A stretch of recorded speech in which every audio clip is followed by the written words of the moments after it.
الحمد لله رب العالمين إله الأولين والآخرين والصلاة والسلام على سائر الأنبياء والمرسلين والملائكة المقربين وعلى آله وصحبه أجمعين.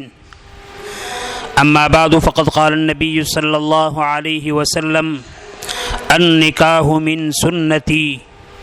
وقال عليه الصلاة والسلام أربع من سنن المرسلين الحياء والتعطر والسواك والنكاح.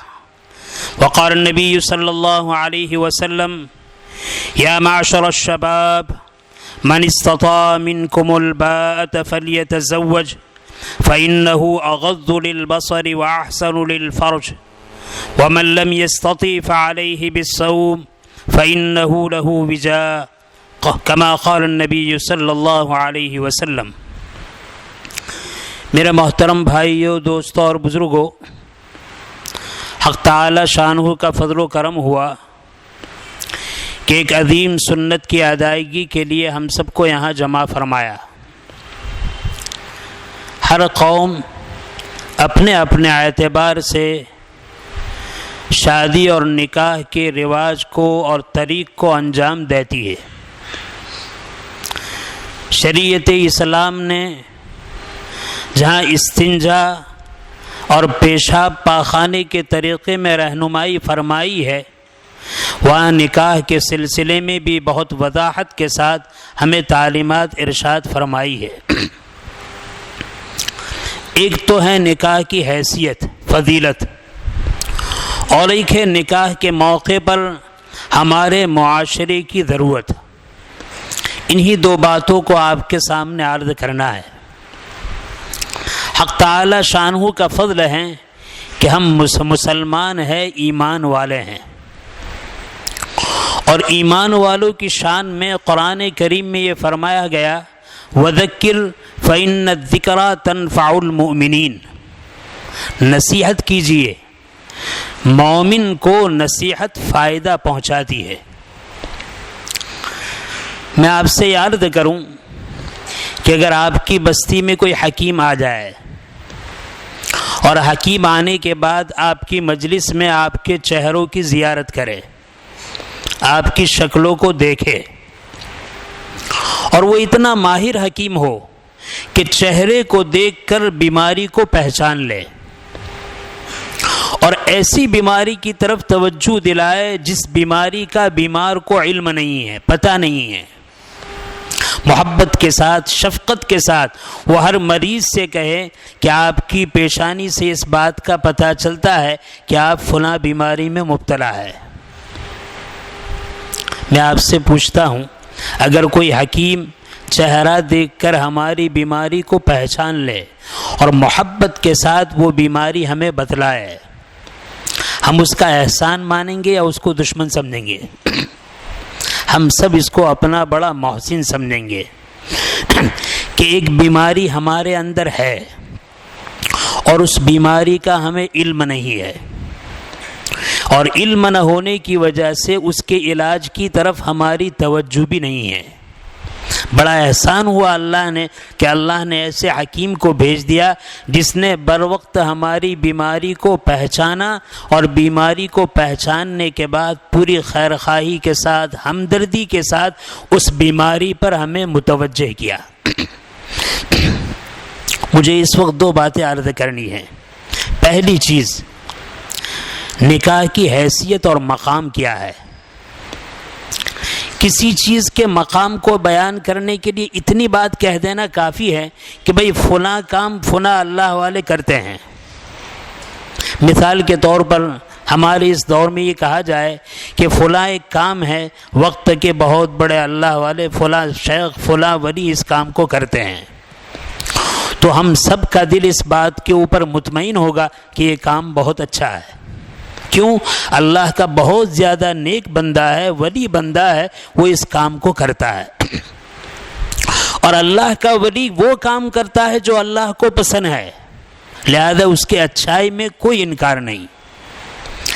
اگر کسی کام کے بارے میں امام الانبیاء محمد الرسول اللہ صلی اللہ علیہ وسلم ارشاد فرما دے کہ یہ میرا طریقہ ہے، میرا کام ہے، النکاح من سنتی، نکاح میرا طریقہ ہے، میری سنت ہے، اس کی اچھائی کے لیے کافی نہیں ہے؟ بہت زیادہ کافی بات ہے کہ نبی کریم صلی اللہ علیہ وسلم خود ارشاد فرمائے کہ یہ میرا طریقہ ہے۔ اتنا ہی نہیں، اگر امام الانبیاء محمد الرسول اللہ صلی اللہ علیہ وسلم اس بات پر اور وضاحت فرمائے، اور وضاحت فرماتے ہوئے ارشاد فرمائے اربع من سنن المرسلین، پہلے تو کہا نکاح میرا طریقہ ہے، پھر ارشاد فرمایا مجھ سے پہلے جو انبیاء اور رسول علیہم السلام تشریف لائے ہیں ان سب کا طریقہ نکاح ہے۔ 4 چیزیں ارشاد فرمائی، حیا ہے، اسی طریقے سے مسواک ہے، اسی طریقے سے خوشبو لگانا ہے، اور اسی طرح نکاح کرنا ہے۔ آپ فرماتے ہیں اربع من سنن المرسلین، 4 چیزیں حضرات انبیاء علیہم السلام کی سنت ہے۔ تو بھائی اچھا ہونے کے لیے، نیک عمل ہونے کے لیے اتنا کافی تھا کہ آقا فرما دیتے کہ میرا طریقہ ہے، لیکن آقا دو جہاں صلی اللہ علیہ وسلم ارشاد فرماتے ہیں میرا طریقہ ہے، مجھ سے پہلے انبیاء علیہم السلام کا طریقہ ہے۔ ہر عقل مسلمان کی اس بات کو تسلیم کرے گی کہ اس سے بہتر عمل کوئی ہو نہیں سکتا، اور علماء نے وضاحت کی ہے۔ حضرت آدم علی نبینا علیہ السلام سے لے کر امام الانبیاء محمد الرسول اللہ صلی اللہ علیہ وسلم تک جتنے انبیاء دنیا میں تشریف لائے قریباً سبھی نے نکاح فرمایا۔ البتہ 2 نبی کے باب میں ہیں کہ انہوں نے نکاح نہیں فرمایا۔ حضرت زکریا علیہ السلام کے بارے میں فرمایا سیدا و حسورا و نبیا من الصالحین، حضرت یحییٰ کے بارے میں فرمایا سیدا و حسورا و نبیا من الصالحین۔ حسور کا لفظ فرمایا، حسور ایسے آدمی کو کہتے ہیں جس کے اندر نکاح کرنے کی طاقت موجود ہے، لیکن اللہ کی خشیت اتنی غالب ہے کہ وہ اس کی وجہ سے نکاح نہ کرے۔ تو حضرت یحییٰ علیہ السلام نے نکاح نہیں فرمایا، اور حضرت عیسیٰ علیہ السلام کے باب میں ہیں کہ حق تعالی شانہ نے انہیں پیدا فرمایا، اپنی قوم کی طرف مبعوث فرمایا، قوم کے اندر رہے، انہوں نے نکاح نہیں فرمایا۔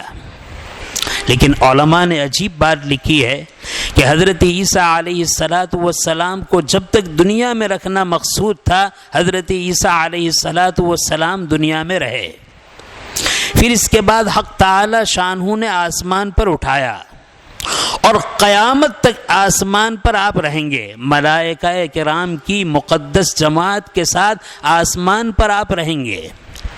اس کے بعد جب حق تعالی شانہ چاہیں گے قرب قیامت میں دوبارہ حضرت عیسیٰ علیہ السلام کو دنیا میں اتاریں گے، نازل فرمائیں گے، اور نازل فرمانے کے بعد آپ جہاں چند کام کریں گے اس میں ایک کام نکاح بھی ہے۔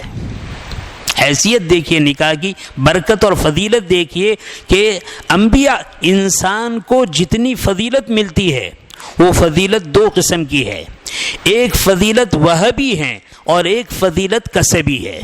کسبی فضیلت کا مطلب یہ ہے آدمی کوشش کرتا ہے، محنت کرتا ہے، اللہ تعالیٰ اس کو وہ نعمت عطا فرماتے ہیں۔ ایک آدمی محنت کرتا ہے، حافظ بنتا ہے، قاری بنتا ہے، عالم بنتا ہے، محدث بنتا ہے، مفسر بنتا ہے، محنت کرتا ہے، اللہ تعالیٰ اس کو نوازتے ہیں۔ ایک نعمت حق تعالی شانہ کی طرف سے یہ ہے کہ حق تعالی شانہ بغیر کسب کے، بغیر کمائی کے اپنی طرف سے عطا فرماتے ہیں، جس کو وہابی کہتے ہیں۔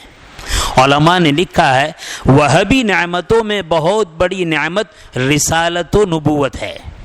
اللہ تعالیٰ اپنے جس بندے کو رسول بنانا چاہتے ہیں، نبی بنانا چاہتے ہیں، اس کو نبی اور رسول بناتے ہیں۔ اس میں انسان کی محنت کا کوئی دخل نہیں ہے۔ انسان یہ چاہے کہ میں محنت کر کے زندگی کھپا دوں تاکہ مجھے نبوت حاصل ہو جائے، رسالت حاصل ہو جائے، تو نبوت و رسالت ایسا مقام ہے، ایسی نعمت ہے، کوئی آدمی اپنی محنت سے اس کو حاصل نہیں کر سکتا۔ حق تعالی شانہ جسے اپنے فضل سے عطا فرمانا چاہتے ہیں عطا فرماتے ہیں۔ تو حضرت عیسیٰ علیہ السلام وہ جلیل القدر نبی ہیں جن کو حق تعالی شانہ نے نعمت عظمیٰ وہبی نعمت نبوت و رسالت سے مالا مال فرمایا۔ دنیا میں رکھا، آسمان پر اٹھایا، فرشتوں کے مقدس گروہ میں رکھا اور قرب قیامت تک وہاں قیام رہے گا۔ پھر جب دوبارہ دنیا میں تشریف لائیں گے تو تشریف لانے کے بعد آپ نکاح فرمائیں گے۔ نکاح کی حیثیت کو دیکھیں کہ ایک نبی ہیں جس کو نبوت عطا کی گئی ہے، آسمان پر اٹھایا گیا ہے، ایک لمبے عرصے تک وہاں رکھا گیا ہے، پھر دوبارہ جب دنیا میں تشریف لائیں گے تو جو اہم کام کریں گے اس میں نکاح بھی ہے۔ اس سے نکاح کی حیثیت، نکاح کا مرتبہ، نکاح کا رتبہ معلوم ہوتا ہے۔ یہ تو اس کی فضیلت کی بات ہے۔ اس وقت دو اہم اور ضروری باتیں مجھے آپ سے عرض کرنی ہیں نکاح کے سلسلے میں۔ ماشاءاللہ ہم سب مسلمان ہیں، ہماری رگوں میں غیرت اسلامی کا خون دوڑ رہا ہے، بہہ رہا ہے۔ اللہ کی عظمت ہمارے دلوں میں ہے، نبی کریم صلی اللہ علیہ وسلم کی محبت ہمارے دلوں میں ہے، اسی لیے اللہ کا کلام قرآن کریم ہمارے ہاتھ سے غیر اختیاری طور پر گر جاتا ہے، ہمیں ندامت اور افسوس ہوتی ہے، محبت سے اس کو اٹھاتے ہیں، اس کو چومتے ہیں اور توبہ استغفار کرتے ہیں کہ اللہ کی شان تو بہت بڑی ہے، اللہ کا کلام جو دفتین کے درمیان ہے، کاغذوں پر لکھا ہوا ہے، آدمی اس کی اتنی عظمت کرتا ہے۔ اور نبی کریم صلی اللہ علیہ وسلم کی عظمت کا یہ حال ہے کہ امتی جب نبی کا نام سنتا ہے تو وہ صلی اللہ علیہ وسلم کہتا ہے یہ آپ کی عظمت اور آپ کی محبت نہیں تو اور کیا بات ہے۔ اللہ رب العزت نے اس موقع پر ہمارے ایک بیٹے کو نکاح کی دولت سے مالا مال فرمانے کا ارادہ فرمایا۔ ایک بیٹا اور ایک بیٹی نکاح کے بندھن سے ازدواجی زندگی گزاریں گے۔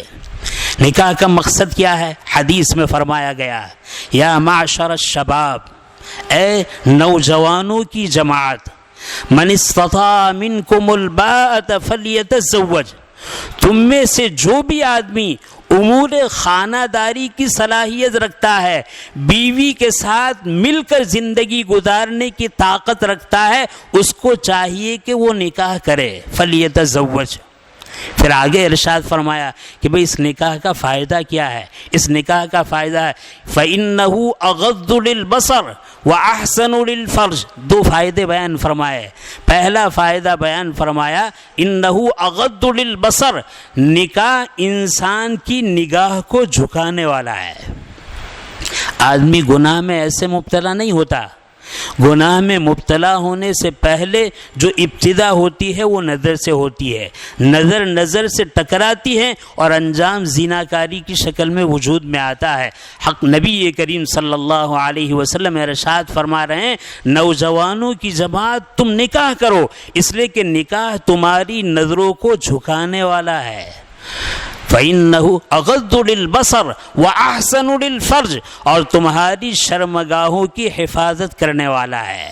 میں سارے بھائیوں سے بہت درد دل کے ساتھ عرض کروں گا کہ نکاح کا مقصد، نکاح کا منشا اور نکاح کا مطمع نظر اور نکاح کا خلاصہ نبی کریم صلی اللہ علیہ وسلم نے یہ فرمایا ہے کہ آدمی نکاح کرے تاکہ نکاح کی وجہ سے جو غلط نگاہ اٹھتی ہے وہ نکاح جھکنے والی بن جائے گی، اپنی عورت پر حلال نگاہ اٹھے گی، اس کے علاوہ کسی ماں بہن بہو بیٹی پر حرام نگاہ نہیں اٹھے گی۔ اور جب اپنی عورت پر حلال نگاہ اٹھے گی، حرام نگاہ سے وہ بچے گا، تو احسن للفرج، وہ انسان کی شرمگاہ کی حفاظت کرے گا، انسان کو زیناکاری سے بچائے گا۔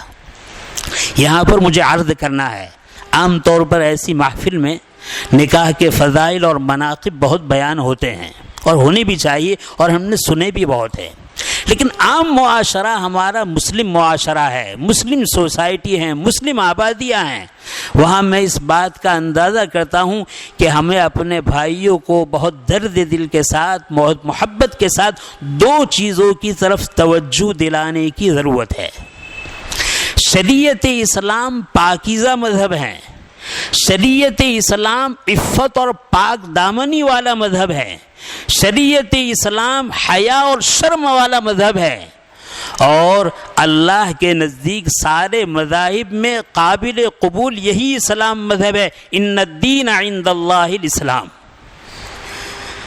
عام طور پر ہماری مسلم سوسائٹیوں میں ایک بات یہ ہوتی ہے کہ شادی کا موقع آتا ہے تو شادی کے موقع پر ظاہری چیز ہے، دلہا کے لیے کپڑے تیار کیے جاتے ہیں، دلہن کے لیے کپڑے تیار کیے جاتے ہیں، ان کے رشتہ دار دوست احباب کے لیے تیار کیے جاتے ہیں۔ اللہ نے وسعت دی ہے تو اچھے سے اچھے کپڑوں کا انتظام آدمی کر سکتا ہے۔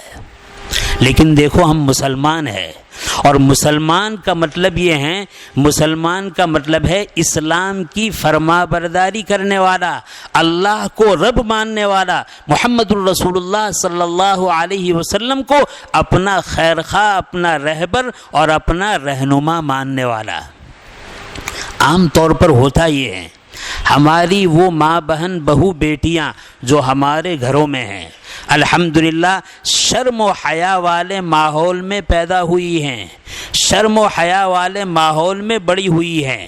جب شادی کا موقع آتا ہے اور شادی کے موقع پر ان کے جو لباس تیار ہوتے ہیں، ذرا ہم انتہائی عبرت اور غیرت کی نگاہ سے دیکھیں تو ہمیں یہ معلوم ہوتا ہے کہ شادی کے موقع پر ہماری دینی بہنوں نے، ہماری دینی بیٹیوں نے، ہماری دینی ماؤں نے جو لباس پہنے ہیں، یقین نہیں آتا کہ یہ امام الانبیاء محمد الرسول اللہ صلی اللہ علیہ وسلم کے امتی کا لباس ہے یا کسی ماڈرن کلچر کے کسی ہیروئن کی اقتدا کرنے والے انسانوں کا لباس ہے۔ عام طور پر یہ دیکھا جاتا ہے چہروں سے دوپٹے کو نکال دیا جاتا ہے، لباس انتہائی چست ہوتا ہے، اور آستین یا تو اتنی ٹوکی ہوتی ہے یا آستین اگر لمبی بھی ہوتی ہے تو نیٹ ایسی ہوتی ہے کہ اندر سے بدن جھلکتا ہے۔ میں آپ کی توجہ بہت محبت کے ساتھ ایک بات کی طرف موڑنا چاہتا ہوں۔ ہم اس وقت مجلس میں بیٹھے ہوئے ہیں، کوئی ہمارا خیر خواہ اور دوست آئے اور دوست آنے کے بعد یہ کہے کہ فلاں شخص تمہارے گھر کے دروازے پر کھڑا ہے اور بری نگاہ سے تمہارے ماں بہن بہو بیٹیوں کو تاک رہا ہے، ہماری غیرت کیا کہے گی؟ ہمارا دینی ولولہ کیا کہے گا؟ ہماری ایمانی حرارت کیا کہے گی؟ ہمارا ایمانی جوش کیا کہے گا؟ ہم مسلمان ہیں، اللہ نے ہمیں اولاد عطا فرمائی ہیں، کوئی بیوی کی شکل میں ہے، کوئی بیٹی کی شکل میں ہے، کوئی بہن کی شکل میں ہے، عورتیں ہیں۔ وہ کون سا بے غیرت آدمی ہے، وہ کون سا اسلام دشمن آدمی ہے، وہ کون سا معاشرے کا بدتمیز اور بدمعاش آدمی ہے کہ ہماری ماں بہن بہو بیٹیوں پر اس طریقے سے غلط نگاہ اٹھا رہا ہے، اس طریقے سے غلط طریقے سے اس کو گھور رہا ہے۔ اس سے بڑھ کر ہمارا کوئی برا نہیں ہو سکتا۔ ہر شخص یہی کہے گا جب یہ خبر لی جائے کہ فلاں آدمی آپ کی ماں بہن بہو بیٹیوں کو گھور رہا ہے تو فوراً جوش آئے گا، اس کا خون، اس کی غیرت للکارے گی کہ کون ایسا کمینہ ہے جو ہماری ماں بہنوں کو غلط نگاہ سے دیکھ رہا ہے۔ میں بہت ٹھنڈے دل سے عرض کر رہا ہوں، ہمارے معاشرے میں شادیاں ہوتی ہیں، ہماری بیٹیوں نے، ہماری بہنوں نے لباس تیار کیا ہے اور وہ لباس کے ساتھ بے پردہ گھوم رہی ہیں۔ ذرا ہماری غیرت نے ہمیں للکارا ہے، ذرا جوش ایمانی نے ہمیں آواز دی ہے۔ اگر ایک آدمی کے بارے میں خبر مل جائے کہ وہ بہو بیٹی کو بے غیرتی سے دیکھ رہا ہے تو خون جوش مارنے لگے۔ یہاں ہم نے اپنی بہن بیٹیوں کے کپڑوں کا انتظام کیا ہے، بے حیائی کا لباس ہم نے پہنایا ہے، میک اپ ہم نے کروایا ہے اور آراستہ پیراستہ کر کے ہیروئن بنا کے گھر کے باہر کھڑا کر دیا ہے، اور ایسی شادیوں کے موقع پر ایسا لباس ہے کہ کوئی غیرت مند انسان دیکھتا ہے تو مارے شرم کے اس کی پیشانی نیچے جھک جاتی ہے۔ ذرا سوچنے کا مقام ہے۔ ہر بستی میں، ہر علاقے میں، ہر ملک میں اس بات کی طرف توجہ کرنے کی ضرورت ہے، ہماری غیرت ایمانی کہاں مر گئی؟ نبی کریم صلی اللہ علیہ وسلم کے امتی ہونے کا دعویٰ کہاں چلا گیا؟ حق تعالیٰ کا بندہ ہونے کا دعویٰ کہاں چلا گیا؟ قرآن کو ماننے والی قوم ہونے کا دعویٰ کہاں چلا گیا؟ وہ نبی عربی جس نے طائف میں پتھر کھائے تھے، اس طائف میں پتھر کھانے والے نبی کی امتی کی غیرت کہاں چلی گئی کہ آج وہ اپنی ماں بہنوں کو اس طریقے سے آراستہ کر رہا ہے، پیراستہ کر رہا ہے اور کھلے عام نوجوانوں کے سامنے اس کو لا کر کھڑا کرتا ہے، ہماری غیرت کا جنازہ ہم نکال رہے ہیں۔ میرے بھائیوں، میں بہت درد دل سے کہوں گا، یہ وقت ہے، اس وقت میں آدمی اپنی ہمت کے ساتھ، اپنی قوت کے ساتھ، اپنی عقل مندی کے ساتھ، اپنی دانائی کے ساتھ، اپنی شرافت کے ساتھ، اپنی شفقت کے ساتھ، اپنے حسن اخلاق کے ساتھ، اپنی محبت کے ساتھ آج ہماری چہار دیواری میں اپنی ماں بہن بہو بیٹیوں کی عفت اور عصمت کی حفاظت آسانی سے کر سکتا ہے۔ اس موقع کو غنیمت جانو، اس برا وقت آنے سے پہلے کہ پھر ہم ان کی عفت عصمت کی حفاظت کرنا چاہے اور حفاظت نہ کر سکے، ان کی پاک دامنی کو بچانا چاہے اور پاک دامنی کو بچا نہ سکے۔ میں ایک ایک فرد سے بہت درد دل کے ساتھ عرض کروں گا کہ جب بھی ہمارے معاشرے میں شادی کا موقع ہو، جب بھی ہمارے معاشرے میں منگنی کا موقع ہو، جب بھی ہمارے معاشرے میں خوشی کا موقع ہو، سوٹ تیار کرے، بہتر سے بہتر کپڑے پہنائے، لیکن ایک بات کا خیال رکھے کہ جو منحوس چیز کی خبر، جو بے غیرتی کی خبر اور جو بے حیائی کی خبر ہمارے اور آپ کے آقا امام الانبیاء محمد رسول اللہ صلی اللہ علیہ وسلم نے 1400 سال پہلے بتلائی تھی، کہیں ہماری ماں بہن بہو بیٹیاں اس کی شکار تو نہیں ہے۔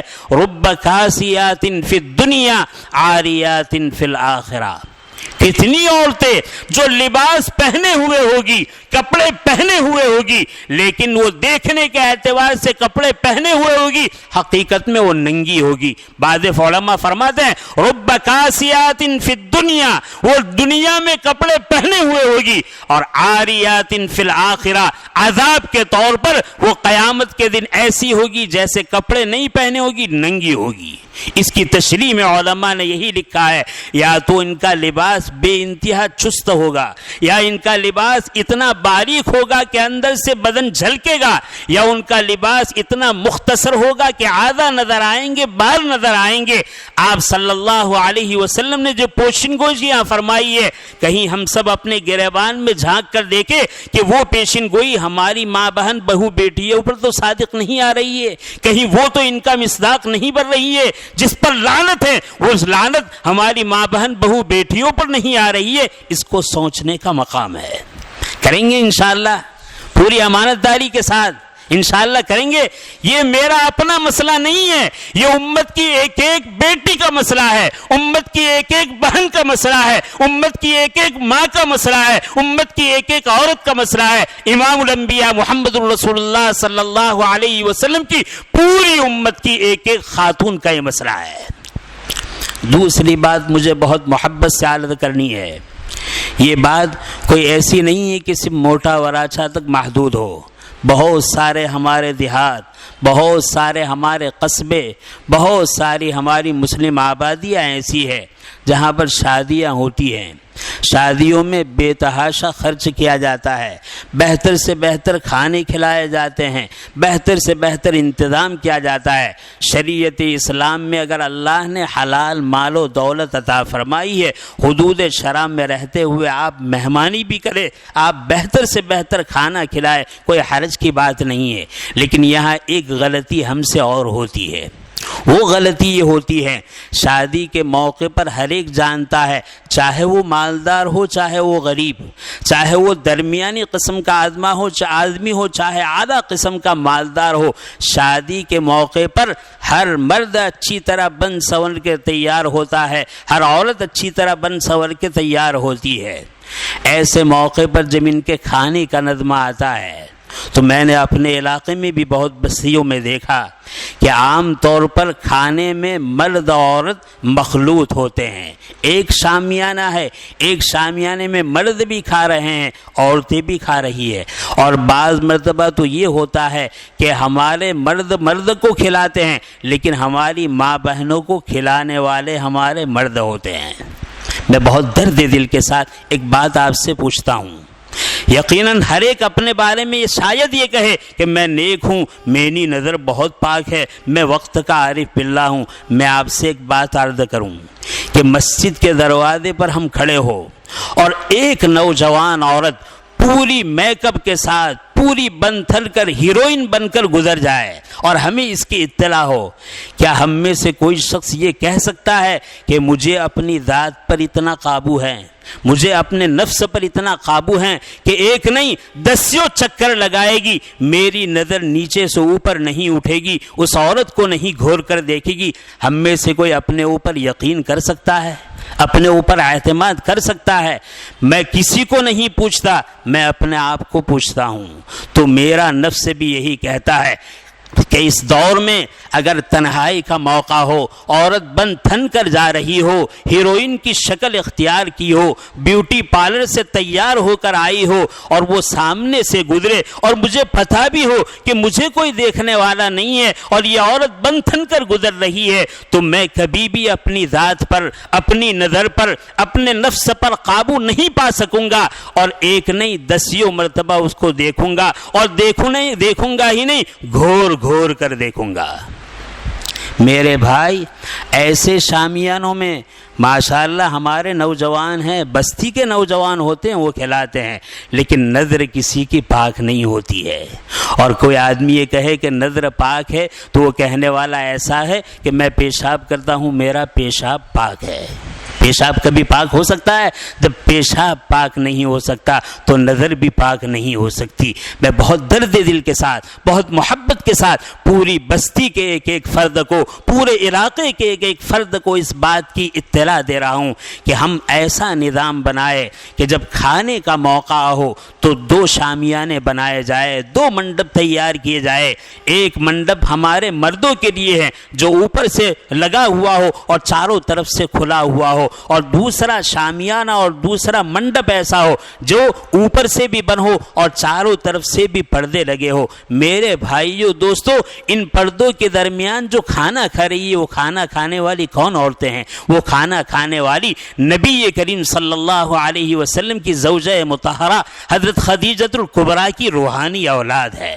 وہ بیٹی حضرت عائشہ صدیقہ رضی اللہ تعالیٰ عنہا کی روحانی اولاد ہے۔ وہ امہات المومنین کی روحانی اولاد ہیں۔ وہ بنات طاہرات حضرت زینب و رقیہ، حضرت ام کلثوم و فاطمہ رضی اللہ تعالیٰ عنہا کی دینی بہنیں ہیں۔ یہ کوئی ایرے غیر نتھو گیرے نہیں ہے۔ اسلام نے، اللہ نے مسلمان عورت کو بہت عظیم مقام عطا فرمایا ہے، اتنا عظیم مقام عطا فرمایا، اتنا عظیم مقام عطا فرمایا، تاریخ اس بات پر شاہد ہے۔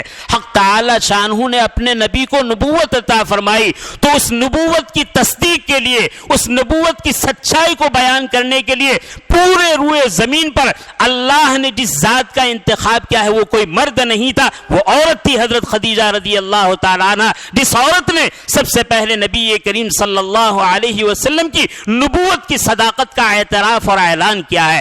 میرے بھائیوں، میرے دوستوں، میرے بزرگوں، میری ماؤں بہنوں، ہمارے شامیانے میں جو بیٹیاں ہیں وہ ہماری قوم کی بیٹیاں ہیں، وہ ہماری بہنیں ہیں، وہ ہماری عورتیں ہیں، وہ ہماری مستورات ہیں، وہ ہمارے مسلم معاشرے کی خاتون ہے۔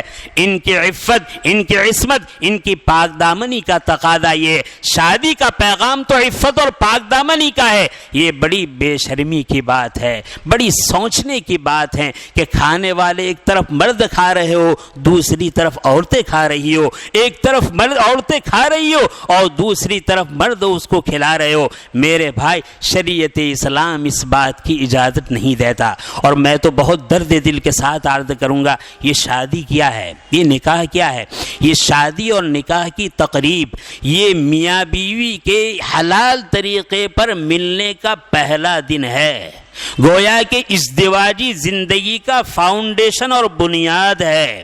اور جس گھر کی بنیاد جتنی مضبوط ہوتی ہے اور عمارت اتنی مضبوط رہتی ہے، اور بنیاد میں اور فاؤنڈیشن میں اگر کمزوری اور ضعف ہوتا ہے تو چھت تک جانے والی بھی عمارت یہ بھی کمزور ہوا کرتی ہے۔ کہنے کا منشا یہ ہے، یہ شادی کا موقع ہے، اس شادی کے موقع پر ماشاءاللہ ہمارے بھائی کا، ہماری بہن کا، چاہے ان کا بیٹا ہو چاہے ان کی بیٹی ہو، ایک جذبہ ہوتا ہے اور بہت اچھا جذبہ ہوتا ہے، اور وہ جذبہ یہ ہوتا ہے کہ آج میرے لخت جگر کا نکاح ہے، آج میری نور نظر کا نکاح ہے، خوشی کا موقع ہے، اس خوشی کے موقع پر کوئی ناراض نہ ہونے پائے، لہذا وہ اہتمام کرتے ہیں کہ آج دلہا اور دلہن بھی راضی ہو، ان کے بھائی اور بہن بھی راضی ہو، ان کے دوست احباب بھی راضی ہو، ان کے اڑوس پڑوس اور محلے والے بھی راضی ہو، ان کے برادر عزیز بھی راضی ہو، ان کے رشتہ دار بھی راضی ہو۔ مسلمان تیری غیرت پر سلام، تیرا جذبہ بہت اچھا ہے کہ آج تو نے سب کو راضی کرنے کا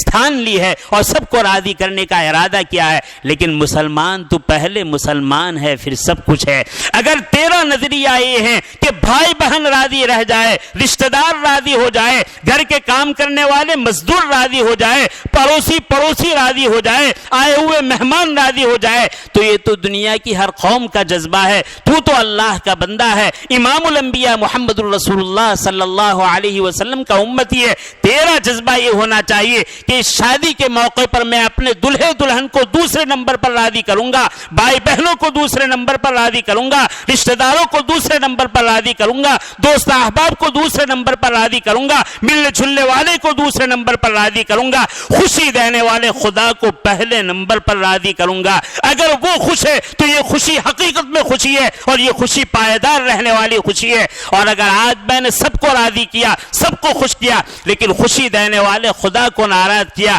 تو یہ خوشی ہمیشہ رہنے والی نہیں ہے۔ جس لوگوں کی دلجوئی کے خاطر، جس انسانوں کی دلجوئی کے خاطر میں نے اللہ کو ناراض کیا اور سب کو راضی کر دیا، یاد رکھنا اللہ سب کو ناراض کر دے گا ایک کو ناراض کرنے کی وجہ سے۔ اور اگر ایک کو راضی کیا ہے، خدا نخواستہ کچھ ناراض بھی ہوئے ہیں، قلوب اللہ کے قبضے قدرت میں ہے، حق تعالی شانہ ایک ایک ناراض کرنے والے کو راضی کر دیں گے۔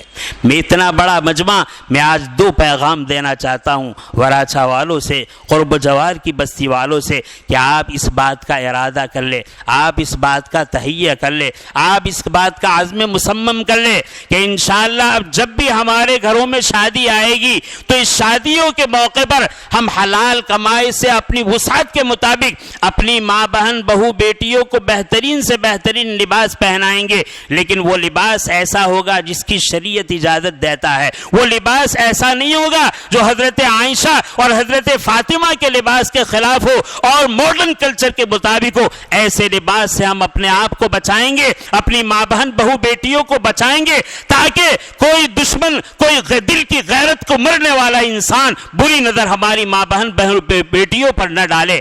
ایک پیغام تو آپ کے لیے ہے کہ آپ اس بات کو طے کر لیں اللہ کے گھر میں کہ انشاءاللہ ہم محنت کریں گے، کوشش کریں گے، محبت کے ساتھ، شفقت کے ساتھ، اخلاق کے ساتھ اپنی ماں بہن بہو بیٹیوں کا ہم ذہن بنائیں گے کہ بھئی یہ شادی کا موقع ہے، لیکن آج شادی ہے، کل ہمیں قبر میں بھی سونا ہے۔ ہم شادی میں ایسا لباس اختیار کریں کہ کل قبر میں جانے کے بعد ہماری قبر بھی خوشگوار ہو۔ ایسا لباس کس کام کا ہوگا کہ آج شادی تو بہت پررونق ہو اور کل وہاں ازدہے ہمیں چمٹ جائے، عذاب قبر ہم پر آ جائے اور دونوں طرف کی زمینیں ہمیں بیچنے لگے۔ اللہ تعالی ہماری ماں بہن بہو بیٹیوں کی اور ایک ایک فرد بشر کی اللہ تعالی ایسی پکڑ سے حفاظت فرمائے۔ تو ایک تو ہمیں یہ کام کرنا ہے، دوسرا کام کرنا ہے کہ اگر ہمارے یہاں بھی یہ ماحول ہے کہ ہمارے یہاں مرد عورت ساتھ میں کھاتے ہیں، تو میں بہت درد دل کے ساتھ، بہت محبت کے ساتھ یہ پیغام آپ کی خدمت میں عرض کروں گا کہ آج سے یہ طے کرے کہ انشاءاللہ ہم 2 شامیانے بنائیں گے،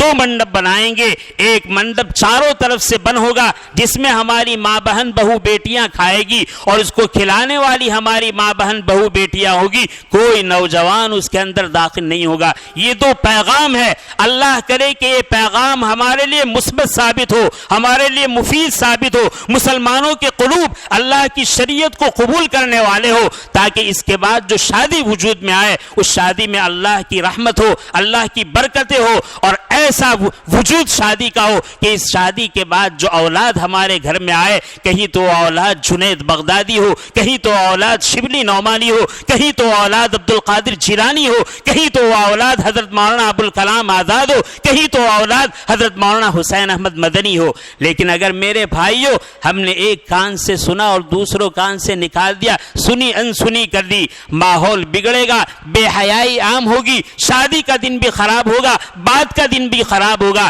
پھر اس کے بعد ہماری ملاقات کے بعد جو اولاد ہماری گود میں آئے گی، کہیں تو وہ ہیرو ہوگا، کہیں تو وہ ایکٹر ہوگا، کہیں تو وہ کرکٹر ہوگا، کہیں تو وہ ماں باپ کو رلانے والا ہوگا، کہیں تو وہ حرام خور ہوگا، کہیں تو وہ شراب نوش ہوگا۔ ایسے وجود سے اللہ تعالی ہماری حفاظت فرمائے، ہمیں صحیح سوچ نصیب فرمائے، ہمیں صحیح سمجھ نصیب فرمائے۔ امام الانبیاء محمد الرسول اللہ صلی اللہ علیہ وسلم فرماتے ہیں ان اعظم النکاح برکتا ایسرہ مؤونہ، او کما قال علیہ الصلوۃ والسلام۔ میرے بھائی وہ عظمت والا نکاح جس کو آقا فرمائے کہ عظمت والا ہے تو وہ عظمت والا ہے، آپ نے فرمایا سیدھا سادہ سمپل نکاح ہو یہ عظمت والا ہے۔ حضرت مولانا عمر صاحب پالنپوری نور اللہ مرقدہ کا ایک قول ارشاد نقل کر کے آپ اپنی بات کو ختم کرتا ہوں۔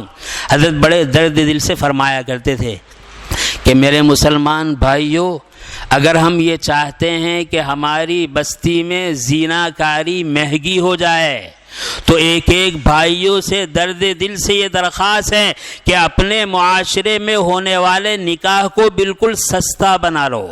جس آبادی میں، جس کلچر میں، جس معاشرے میں نکاح جتنا سستا ہوگا زیناکاری اتنی مہنگی ہو جائے گی۔ اور حضرت فرمایا کرتے تھے جس معاشرے میں نکاح جتنا مہنگا ہوگا زیناکاری اتنی سستی ہو جائے گی۔ میرے بھائی یہ ایسے اختیاری کام ہے جس پر اللہ نے ہمیں قدرت دی ہے، اور میں پھر عرض کروں گا اللہ نے اب بھی موقع دیا ہے اس کام کو کرنے کا۔ اس وقت کو غنیمت سمجھے، اس کام کو کرنے کے لیے ارادہ کرے، اللہ سے مدد مانگے، تیار ہو جائے اس سے پہلے کہ وہ برا وقت آ جائے۔ پھر ہم کوشش کریں اور ہماری کوشش کارآمد نہ ہو، پھر ہم سعی کریں اور ہماری سعی سے کوئی پھل، کوئی نتیجہ حاصل نہ ہو، پھر ہم محنت کریں اور ہماری محنت بیکار ہو جائے۔ اس سے پہلے اللہ تعالی ہمارے ایک ایک بھائی کو، ہماری ایک ایک ماں بہنوں کو وہ غیرت ایمانی نصیب فرمائے کہ زندگی گزارنے کے ہر شعبے میں نبی کریم صلی اللہ علیہ وسلم نے امت مرحومہ کو، امت مسلمہ کو جو طور و طریق عطا فرمایا ہے، اللہ اپنے ہر بندوں کو زندگی کے ہر شعبے میں اتارنے کی توفیق نصیب فرمائے۔ اس ہونے والے نکاح کو، نکاح کے عمل کو حق تعالی شانہ بے انتہا قبول فرمائے۔ اور میں تو دلی تمنا ظاہر کرتا ہوں کہ یہ نکاح اور اس کے بعد ہونے والے نکاح ایسے ہو پورے بستی کے لیے اور پورے مسلم معاشرے کے لیے ایک نمونہ ہو کہ اگر اسلامی نکاح دیکھنا ہو تو فلاں نکاح دیکھو۔ اللہ تعالیٰ ایسے نکاح کو ایسے طریقے پر انجام دینے کی ہمیں توفیق نصیب فرمائے۔ آمین وآخر الدعوانا الحمدللہ رب العالمین۔ بسم اللہ۔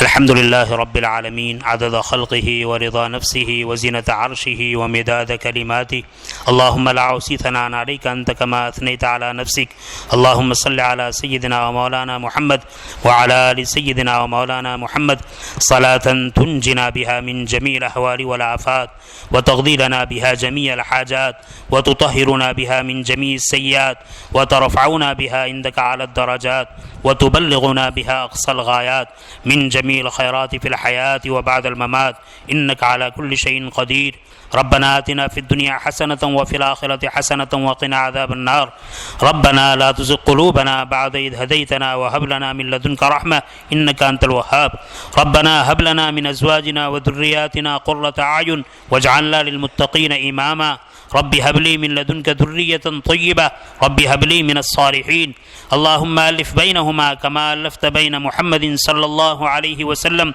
وخديجة الكبرى وعائشة الصديقة رضي الله تعالى عنهما وألف بينهما كما ألفت بين أبي العاص بن ربيع وزينب رضي الله تعالى عنهما وألف بينهما كما ألفت بين علي وفاطمة رضي الله تعالى عنهما وألف بينهما كما ألفت بين أبي سلمة وأم سلمة رضي الله تعالى عنهما وألف بينهما كما ألفت بين عبادك الصالحين وأزواجهم الصالحات الہی اپنے فضل و کرم سے ہمارے جمع ہونے کو قبول فرما، ہمارے گناہوں کو معاف فرما، ہمارے خطاؤں سے درگزر فرما، ہماری سیئات کو حسنات سے مبدل فرما۔